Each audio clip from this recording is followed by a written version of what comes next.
उत्तर प्रदेश के जनपद फिरोजाबाद से है, जहां परचम पार्टी ऑफ इंडिया प्रेस वार्ता बुलाई, जिसमें आपको बता दें एहतशाम अली बाबर के पदाधिकारियों ने समाजवादी पार्टी पर हमला बोलते हुए क्या कुछ कहा।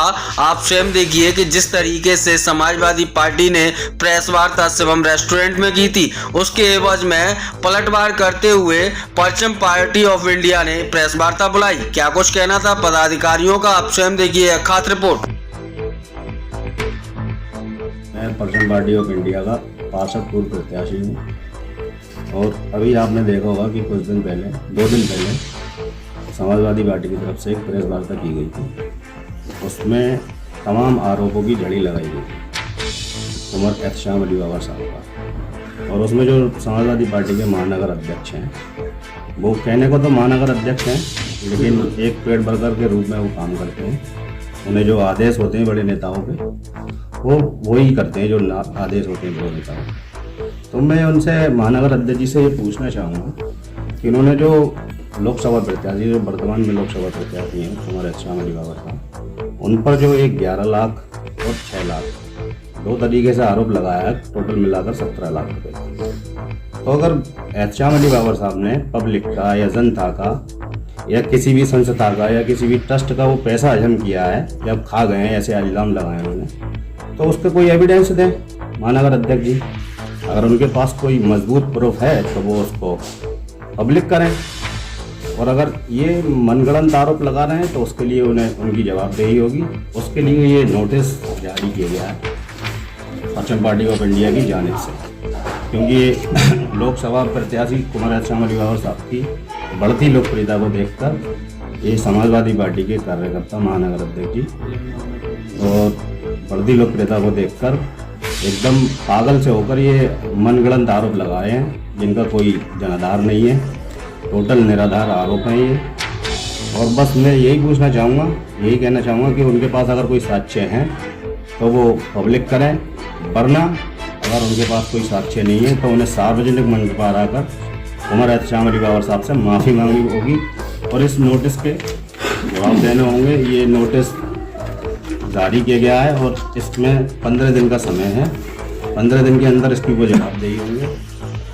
परचम पार्टी ऑफ इंडिया का एक सवाल आगे देखते हुए, कांग्रेस सांसदों को संसद से निष्कासित किया जाता है, आप जसराना में धरना प्रदर्शन करने लग जाते हैं। पूर्व सांसद अच्छे यादव जी, फिरोजाबाद का नाम बदलने का प्रस्ताव पास होता है जिसमें समाजवादी पार्टी के सभी पार्षद मौन रहते हैं, कोई विरोध नहीं करता है, और यहाँ तक अच्छे यादव जी भी मौन रहते हैं।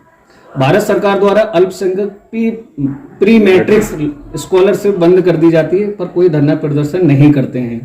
उत्तर प्रदेश विधानसभा में समाजवादी पार्टी विपक्ष की सबसे बड़ी पार्टी है, इस मुद्दे पर वो विधानसभा में भी मौन रहते हैं और इस पर कोई भी वो विरोध या प्रदर्शन नहीं करते हैं। उत्तर प्रदेश विधानसभा में यानी मुसलमानों की शिक्षा, समाज सुरक्षा व सामाजिक तौर पर होने वाले उत्पीड़न पर कोई भी आंदोलन समाजवादी पार्टी नहीं करती है, पर उनको वोट चाहिए पूरा 90%।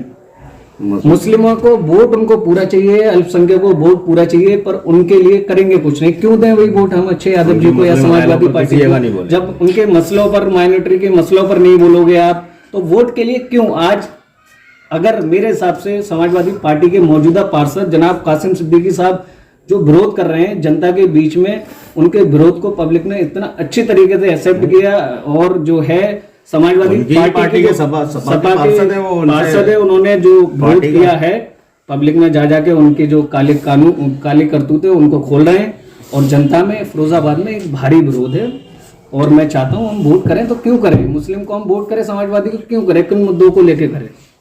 एक सवाल जी, आज से 2 दिन पहले 19/1/2024 को समाजवादी पार्टी के वरिष्ठ नेताओं के आदेश अनुसार फिरोजाबाद के पदाधिकारियों ने, जिसमें मुख्य तौर से महानगर अध्यक्ष जनाब जर्रार अहमद राजू खान साहब एवं उनके पार्षदगण भी थे, उन लोगों ने एक प्रेस वार्ता की थी जिसमें उन्होंने एक इल्ज़ाम हमारे पार्टी के प्रदेश अध्यक्ष जनाब एहतशाम अली बाबर साहब के ऊपर लगाया था कि वो 17 लाख रुपए कॉलेज के लेके चले गए जो चंदा किया था, और चंदा उन्होंने 11 लाख रुपए एक किस्त बताई है, 6 लाख रुपए।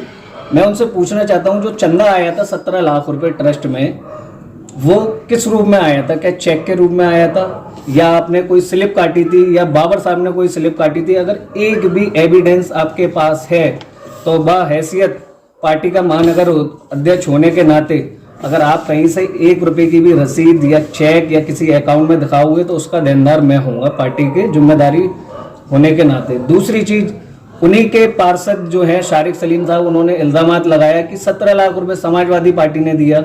ठीक है, ये दोनों चीजें अलग अलग उनकी हो रही हैं, जबकि मुख्य तौर पे ट्रस्टी जो हैं राजू भाई भी हैं, जो स्वयं 5500 रुपये उन्होंने चंदे के नाम पे उस ट्रस्ट के अंदर दिए थे, जिसकी हमारे पास कॉपी है, आपको अवेलेबल करा दूंगा।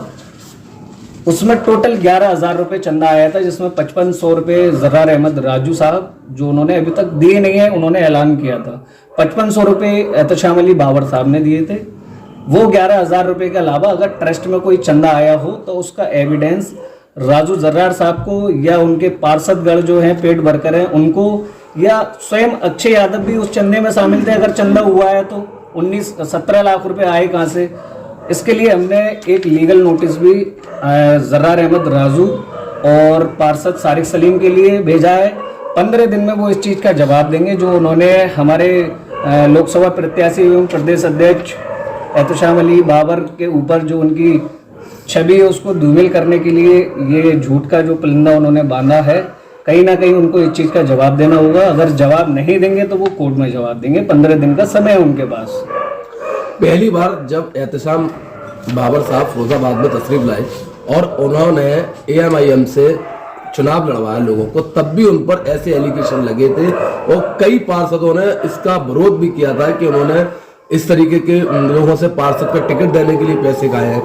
उसके बाद समाजवादी पार्टी में पहुंचे। समाजवादी पार्टी में पहुंचने का उनका रीजन ऐसा क्या रहा, उन्होंने तुरंत पार्टी छोड़ी? समाजवादी पार्टी में वो नहीं गए थे।